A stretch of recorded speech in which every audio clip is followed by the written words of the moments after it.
Hello, and welcome to our first of three segments in our Meet the MS Business Analytics Program Director series, a series of conversations designed to provide an in-depth look at what makes the University at Buffalo's MS Business Analytics program and its people so special.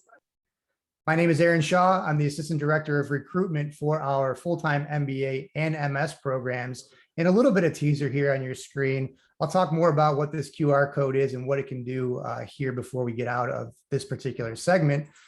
But I'm joined today, and it's an absolute pleasure to be joined by one of those very special people, the MS Business Analytics Program Faculty Director, Professor Sellitto. Dominic, welcome, and thank you so much for joining me. Well, thank you for having me. It's great to be here virtually with you, Aaron. And yes, virtually it has been the name of the game. Fingers crossed that we're moving back in a direction of normalcy here in the very near future, excuse me.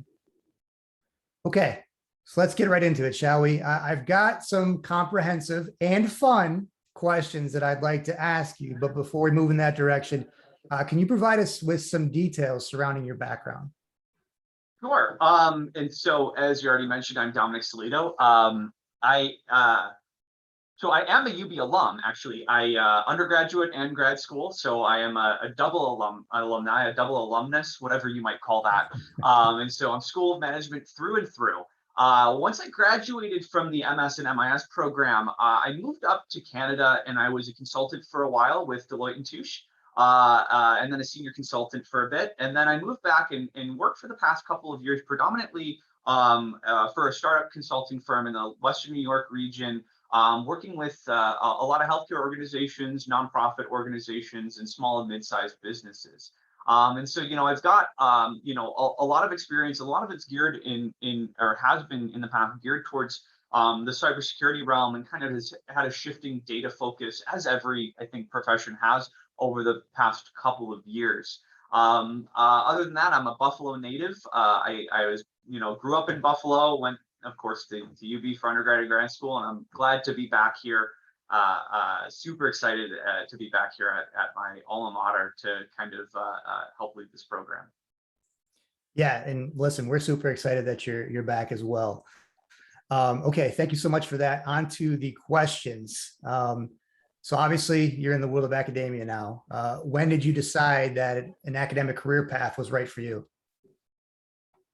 Yeah, so it's actually, I don't think it was necessarily a light switch that flipped, but one of the things that occurred to me over time in my consulting roles is that a large part of consulting is actually teaching.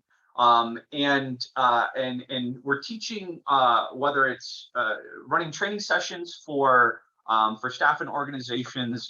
From my perspective, I was doing a lot of cybersecurity training, or it's developing a report and teaching those outcomes to executive leadership. But either way, we're constantly learning and we're constantly teaching and having to stay on top day to day of the changing landscape and changing topics. And I didn't necessarily recognize that as teaching when I was in those roles until I became an adjunct instructor here back in 2018. And I actually got into the classroom and started being able to leverage those kind of consulting, learn, and teach mindset in an actual classroom setting. And over time, I kind of really I gravitated toward it quite substantially. Being able to work with the next generation of leaders, right? There's just something that is uniquely rewarding about that. And over the past year and a half, I kind of had been really considering making the shift. But again, that's really job dependent. And, as fate would have it, I was able to apply and go through the interview process and join. And so, it's definitely one of those things where I didn't maybe know 5 years ago that this was where I wanted to be, but it became increasingly obvious, especially now sitting here and talking to you, that this is the right path for me.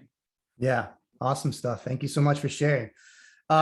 So many of us are familiar out there, and for the prospective students, if for some reason you're not familiar, being a faculty member has a tendency to really soak up a schedule.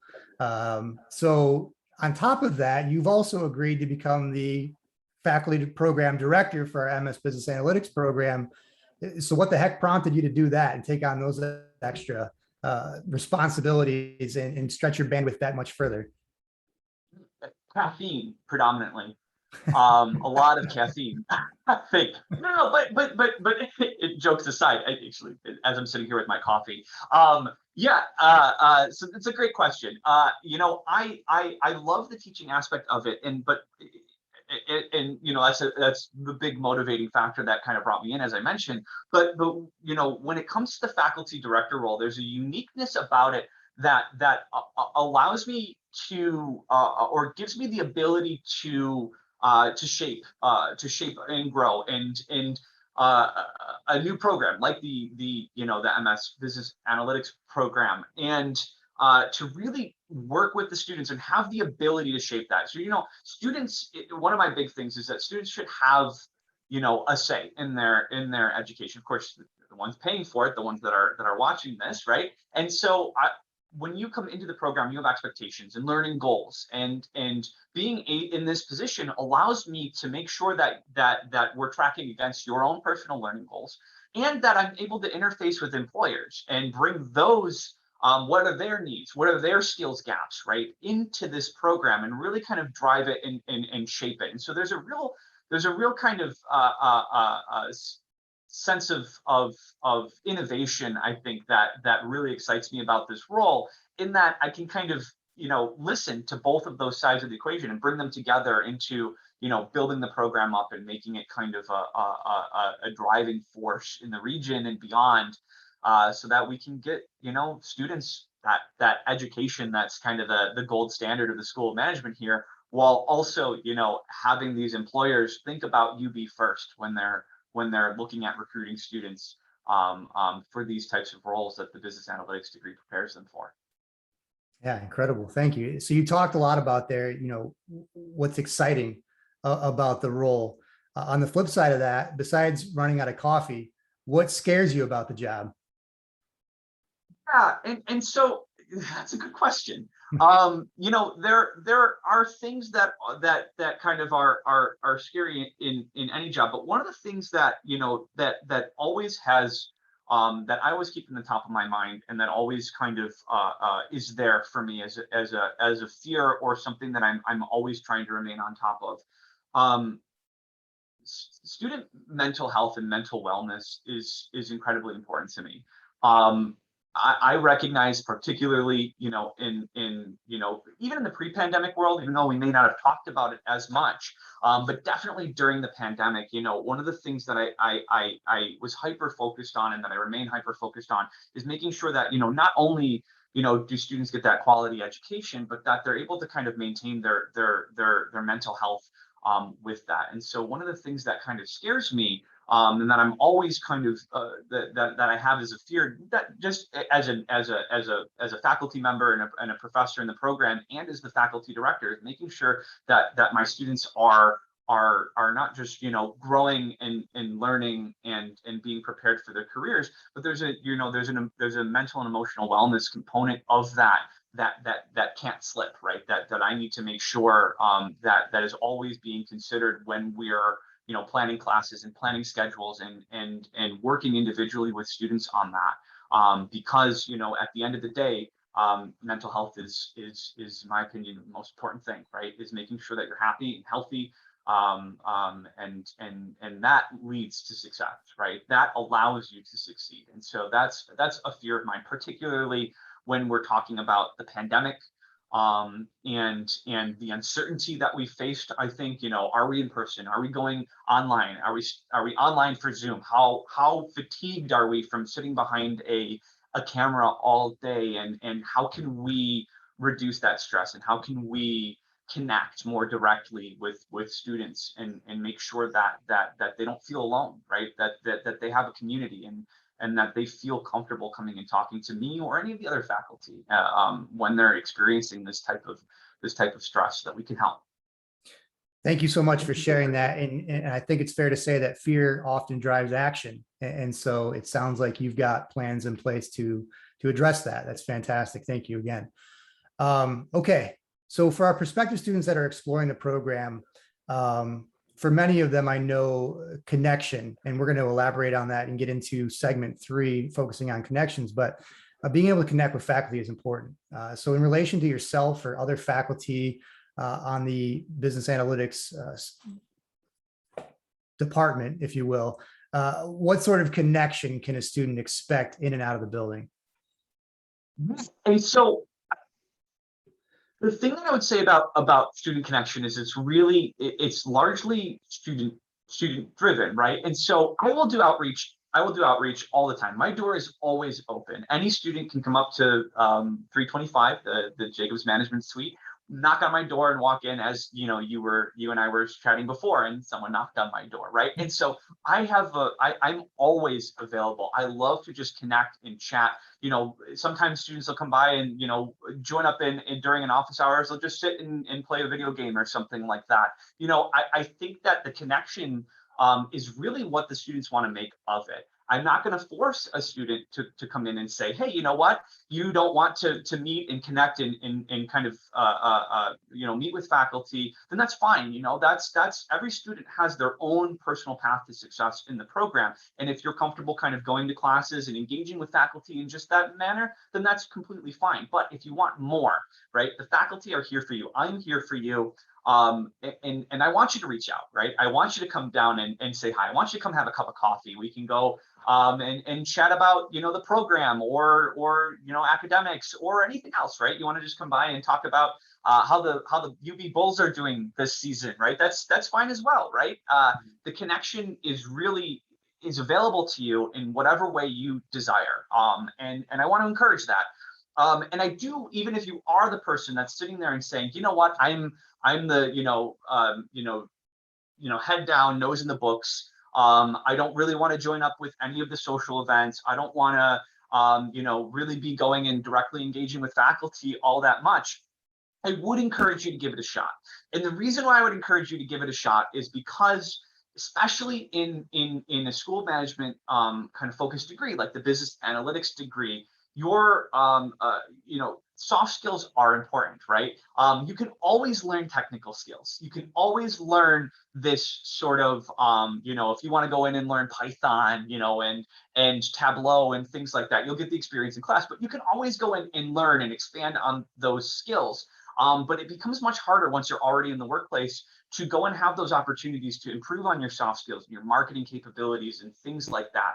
And this is a low risk environment. You want to come in and just practice a presentation for a course? Come on in, let's have that practice session, right? And so I'm rambling, which is something that these students will learn relatively quickly, is that I enjoy having these types of discussions. But to wrap it all up in the too long didn't listen category, it's whatever you need, right? We're here for you. As I mentioned before, this is you are a student in the program. You've applied. You're paying to be here, and I want to help you to experience that, to get the whole experience. And so, however I can do that personally, or connect you with other faculty members. I know the Career Resource Center and some of the other fantastic resources that the university has to offer. I will encourage and help you to make the most of that, and that's my commitment. Awesome, thank you so much. Okay, so on the human side of things, right? I think it's fair to say that we may not want, but appreciate recognition on some level for hard effort or blood, sweat, and tears, stuff that we're passionate about and pour our souls into. So with that in mind, what is the legacy that you hope to leave behind as the program faculty director? Yeah, that's a good question.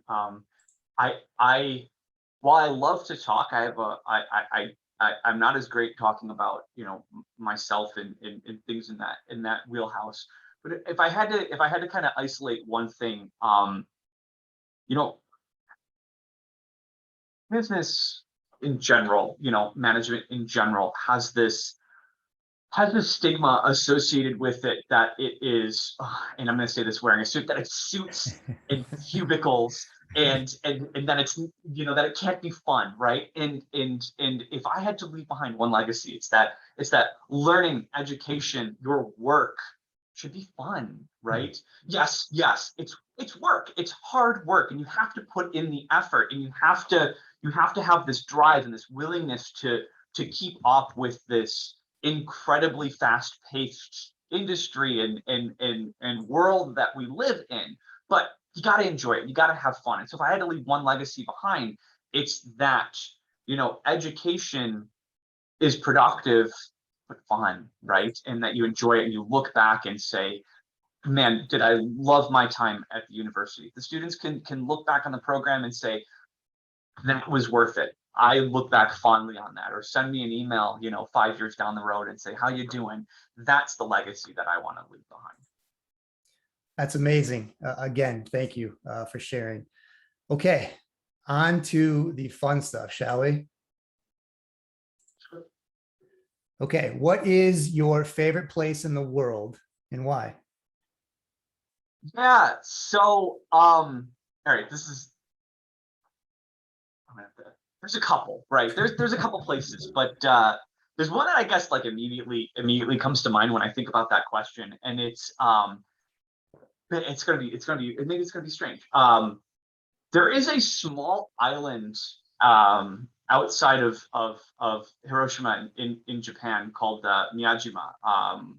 It's maybe, if you know of it, it's famous for the pictures of the shrine that's floating, that looks like it's floating in the water. When I graduated from the MIS program, I went on a trip there with my father to Japan, and we traveled for a number of weeks. And I remember going to this island, and on this island,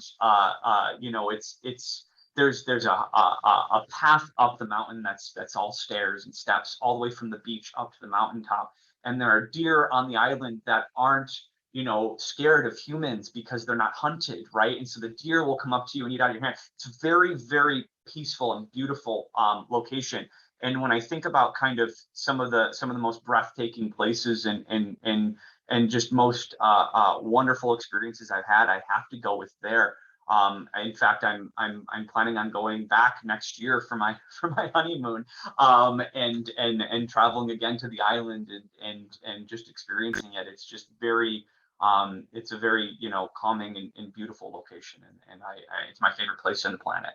That's awesome. That's awesome. I've never been, but now add it to my bucket list because it Oh, sounds absolutely. amazing. It's wonderful. And just traveling to is one. I love traveling, which has made COVID all the more difficult. But yeah, no, there's a couple places, but Miyajima is fantastic. Very cool. Thank you. Okay. So given all of your life experiences, all the things that you've done, achieved, seen, so on and so forth, what matters most to you and why? A lot of loaded questions. This is good. I like this. You're making me think. I'm glad I had that coffee now. What matters most to me? There are, it's hard to necessarily isolate one thing that I think matters the most to me. But I think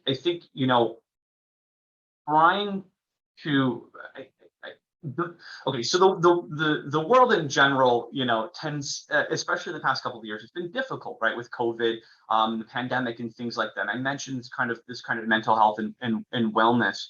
One of the, I think, aside from the cliche things like saying my fiance, my family, of course, matter the most to me in the world, but on a more kind of general scale, it really, it matters to me to try and be positive and be fun and try and negate some of the stress that folks experience on a day-to-day basis. And so I know that's kind of of course, like I said, what matters most to me is my family, my friends, my career matters quite a great deal to me.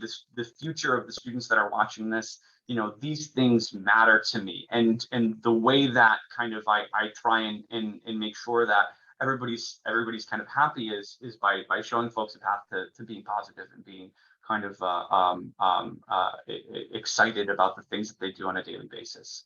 Yeah, that's I know amazing. that maybe that was a strange answer, but I'm thinking on the fly. No, you're beating yourself up. I mean, positivity is going to radiate throughout all those other things that you mentioned. So I think it's a great answer. Thank you very much for sharing.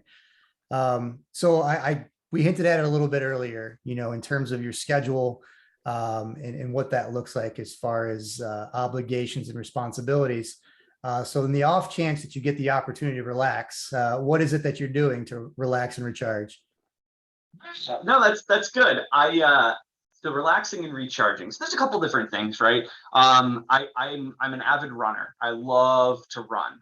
In fact, students will, if they haven't already because of COVID, right? A lot of the students coming in, you're going to see me running around campus, and I encourage you to say hi and laugh at me when I'm out of breath and sweating and got my hat on and things like that.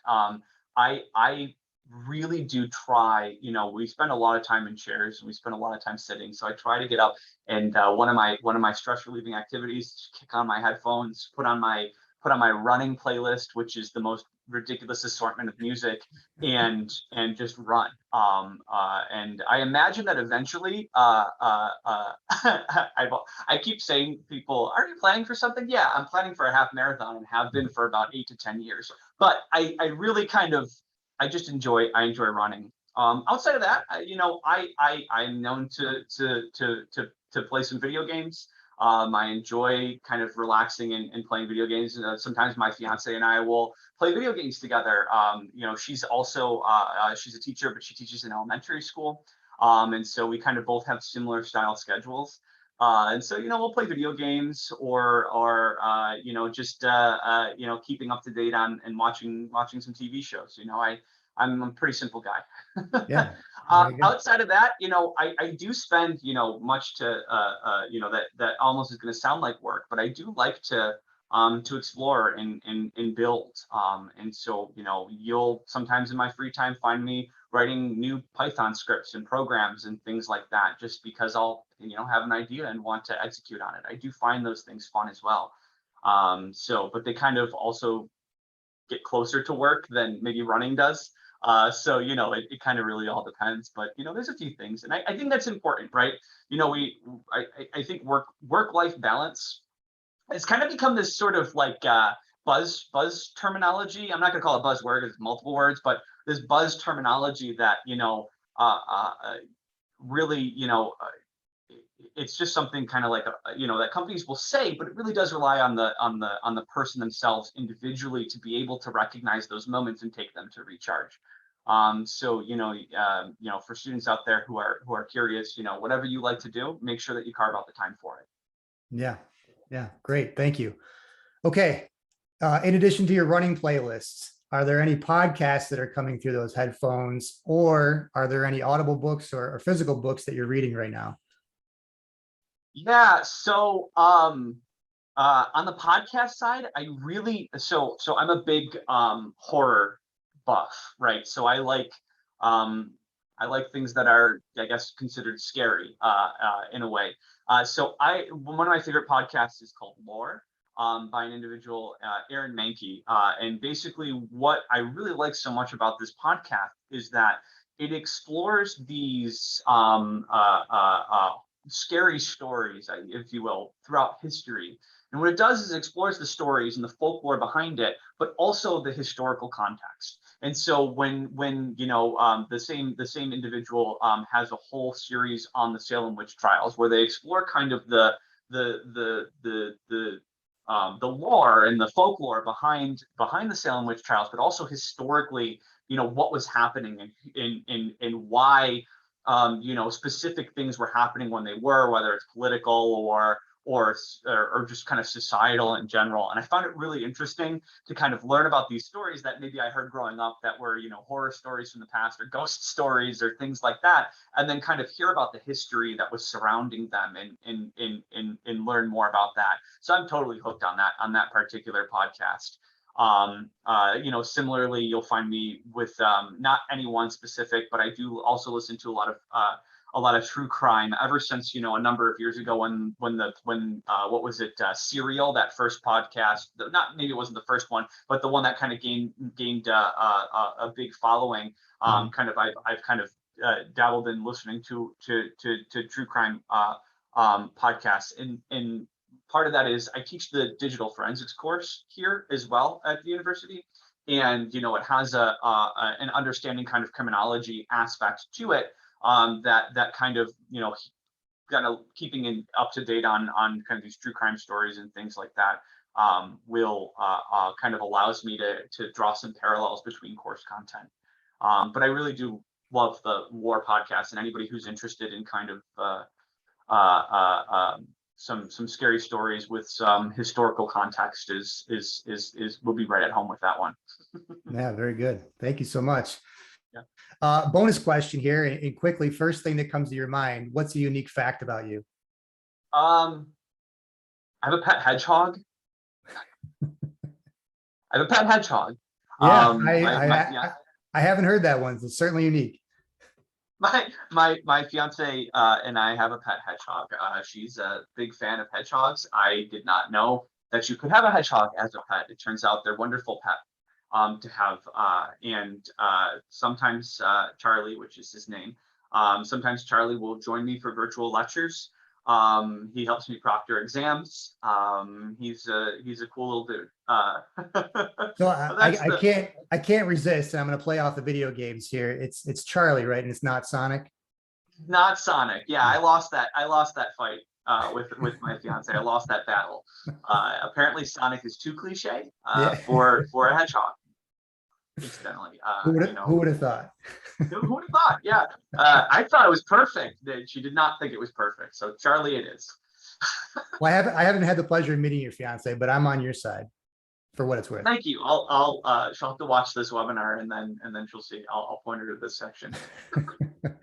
Very good. Okay, my final question for this segment: what's the best advice that you've ever received? I do too. Is that? It's your answer. Can I do two pieces of advice? Because there are two pieces of advice. Because there's two that come to mind like immediately. So the first one is one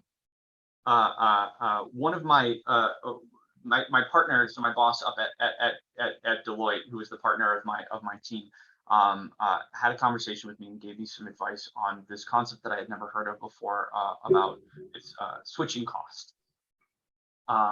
And when it comes to now, switching costs is a kind of like an economics term traditionally, but in the way that he was using it, for me, which was more on a personal and a human level. And basically the idea behind it when he was giving me the advice was when you have multiple tasks on your plate, whether you're a consultant and you're working with multiple clients, or you have a number of classes, and you're considering your own workload and your ability to handle things, right?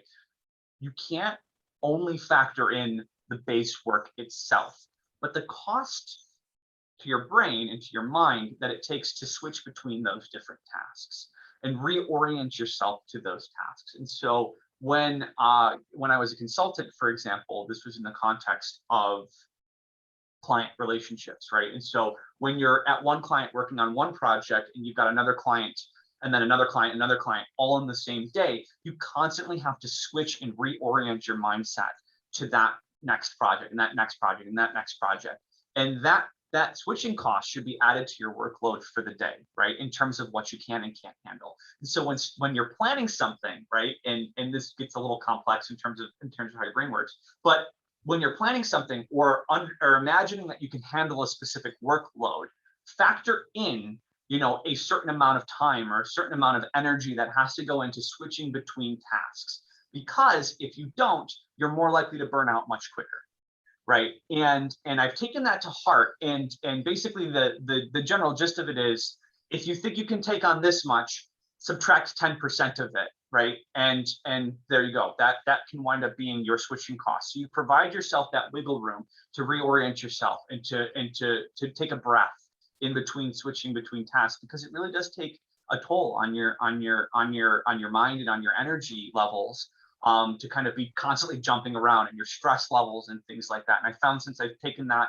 into account in my day-to-day, I've been much happier and much more able to deal with things. And over time, you get to take on more things and you feel more comfortable taking on more things. But this kind of considering the fact that switching between tasks has an energy cost to it, and a mental cost to it, is something that I think would benefit, a lot of folks as they're entering into their careers to understand and really kind of take to heart.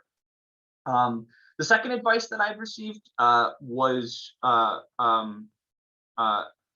matter where you work for, always consider yourself your own business incorporated, right? So they said, somebody once told me, you are Dominic Sellitto LLC, right?